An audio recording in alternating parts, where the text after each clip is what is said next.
তো আজকে যেটা বলার, তোমরা যারা আমাকে ইনস্টাগ্রামে ফলো করে থাকো বা আমার ভিডিও ফলো করো, দেখো, লাইক কমেন্ট করো, তাদের মধ্যে অনেকেই আমাকে জিজ্ঞেস করো, স্নেহা বা বুনু বা দিদি, তুমি কি করে ভিডিও করো বা তোমার ভিডিও কোয়ালিটি এত কি করে ভালো হয়। আমি সাইডে দিয়ে দিচ্ছি, দেখো এখানে কোন ভিডিওর কথা বলছি, রিলস যেগুলো আমি করে থাকি। তো আজকে তোমাদেরকে সেটাই দেখাবো। যেহেতু তোমরা প্রায় প্রায় আমাকে জিজ্ঞেস করো, তো আমি ভাবলাম একটা ভিডিও করে তোমাদের সামনে তুলে ধরা যাক। তো আমি ব্যাক ক্যামেরায় দেখিয়ে দিচ্ছি আমার ব্যাকগ্রাউন্ড কিভাবে থাকে, আমি কি করে ভিডিও করি, আর ভিডিও কোয়ালিটিটা কিভাবে করি। ভিডিও করি হচ্ছে এই স্ট্যান্ডটা দিয়ে, ঠিক আছে। এটা হচ্ছে রিং লাইট ছিল আগে। তো অনেকদিন আমার রিং লাইটটা চলেছিল, প্রায় 1.5-2 বছর পর আমি প্রতিদিন ভিডিও করতে যাই, তো আমার পায়ে লেগে স্ট্যান্ডটা পড়ে গিয়ে না, এখানকার এই ঝালটা দেখছো, এই ঝালটা না ভেঙে যায় রিং লাইটে। তো লাগানোর চেষ্টা করি, এবার ঝাল খুলে গেলে তো আর লাগানো যায় না।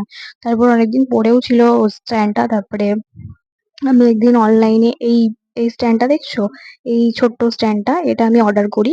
তারপরে অর্ডার করার পর এখানেই ফোনটা লাগিয়ে ভিডিওটা করি।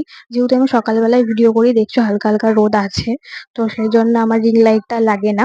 আর আমার ব্যাকগ্রাউন্ডে থাকে এই লাইটটা, এই ডিস্কো লাইটটা ডিক ডিক ডিক ডিক করছে, দেখছো। অনেক সময় আমি কালারিং লাইটও অন করে রাখি, অনেক সময় নীল বা আহ গোলাপি অন্য, মানে গোলাপি লাইটও অন করে রাখি। তো যখন যেটা আমার ভালো লাগে সেটাই করি। তো দেখে নিলে কিভাবে ভিডিও করি। আর যদি কিছু জানতে চাও ডিটেলস, তো আমি নেক্সট ভিডিওতে তোমাদের সাথে সেটা শেয়ার করব।